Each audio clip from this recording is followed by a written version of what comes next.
Hi, I'm Russell Sturgis. I'm the founder and principal of EAP Mentor. Welcome to my blog series on the 8 principles of love. And today I'm looking at the 4th Beatitude, which, for those of you who aren't familiar, says, "Blessed are those who hunger and thirst after righteousness, for they shall be filled." So if you recall, we've been looking at the underpinning principles behind the Enhancers Awareness Program, and I've explained how the Beatitudes sit squarely at what this program is and how we deliver it, and the reason we deliver it in the way that we do.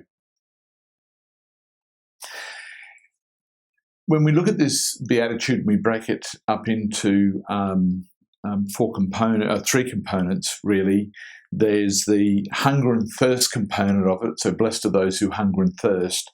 There's the after righteousness, which is another component, and then the third one is being filled.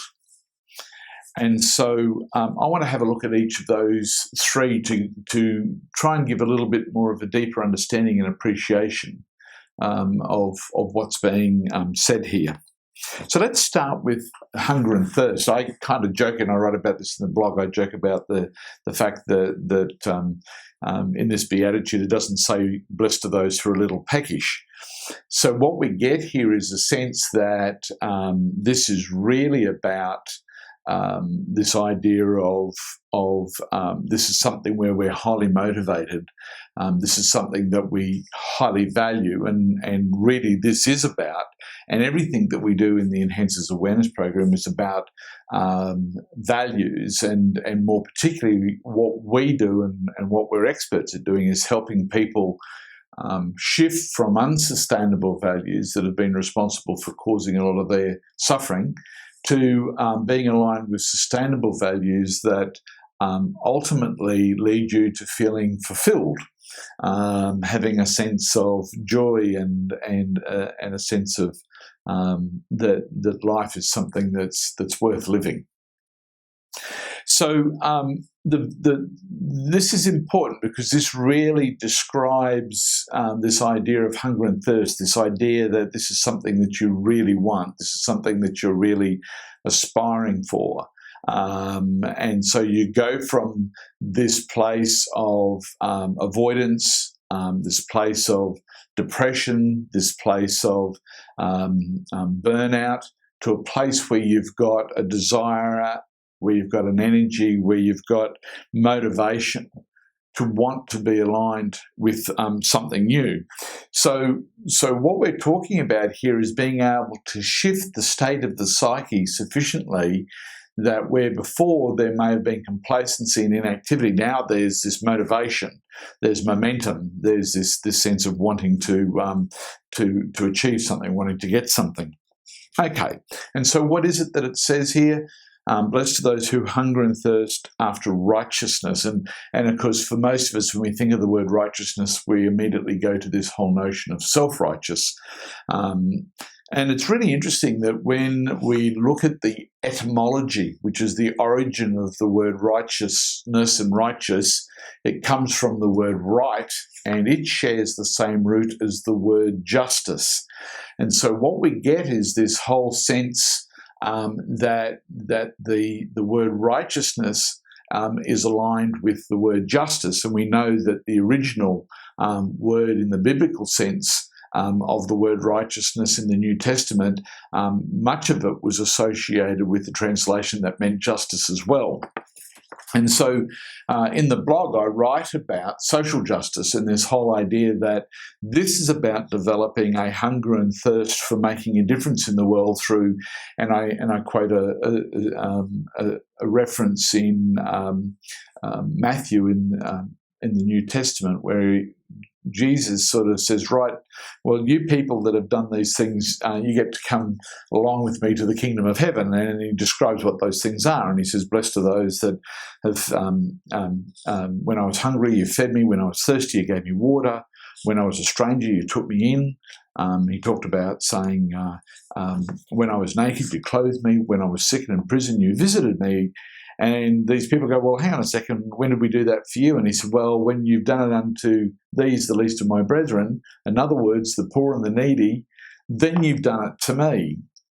And so this is social justice that's being described by the New Testament and being described by Jesus. And so here we have this thing where we make a shift in what we prioritise from the things of the world, which we've talked about in the previous blogs, which is about wealth, power, love and fame, where our focus and the things that we desire and want to accumulate shift from those things to all of a sudden turning up in the world where we have a passion for helping the needy, those that need support and love.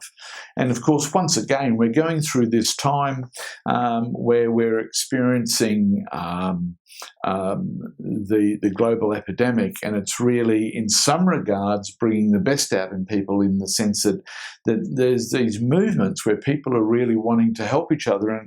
And just at this particular point in time, we've had some major riots that have been happening throughout, particularly the United States, but protests throughout the world as a result of the Afro-American gentleman that was killed as a result of mishandling of police in Minnesota. And so we've had cities shut down and curfews put in place. And so we've seen the worst in people coming out. But underneath it all, we've also seen some amazing acts of kindness and social justice as people are moving towards being more conciliatory and being more loving. So what we have is this whole notion that hunger and thirst is about seeking after social justice, helping those that are in need. And then it talks about what the reward is, which is about being filled. And this is the whole idea that there's fulfillment ultimately in that, as opposed to when the emptiness that's experienced when there's this continual need to seek wealth, power, love and fame. Invariably speaking, we never get enough of those things. There's never enough love. There's never enough possessions. There's never enough food. There's never enough popularity. And so it's like we're constantly getting to this point where we get it, but there's still an emptiness.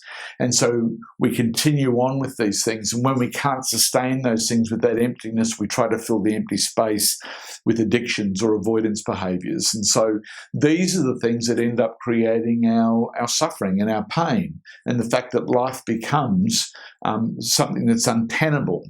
And that's where we end up with things like divorce, and where we end up with bankruptcy, and where we end up with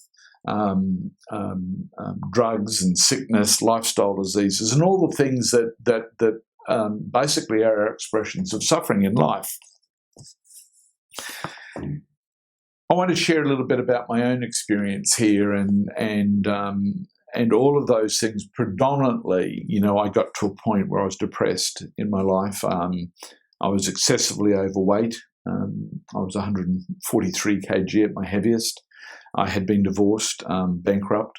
All of those things came off the back of me being in a place of feeling empty. And those things changed when my value system changed, when the things that became important to me, when the things that became what my hunger and thirst were, became different. And that came off the back of identifying the narrative. And I talk about this in the blog, the story that I was running. And that was, in my case, my story was my need to be admired, and the fact that I kept on pushing myself to be in the limelight. And so during the 90s, for example, my background is osteopathic and remedial therapies, and I had a rural practice where I was extremely successful in that I would personally treat. I got to the point of treating up to 125 people a week. That's how successful my practice was. But here's the interesting thing, was that as much as I was doing good work and I was a particularly effective health professional, the reason that I was effective was because I was being driven by my story, which is my need to be admired. So I wasn't there being driven by the desire to serve people and to help people.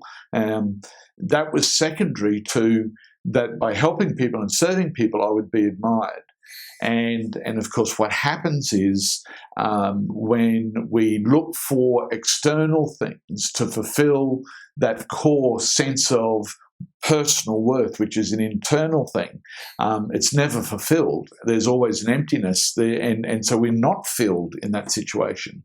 So in my case, I was treating 125 people because I didn't believe 124 people that they admired me for what I was able to do.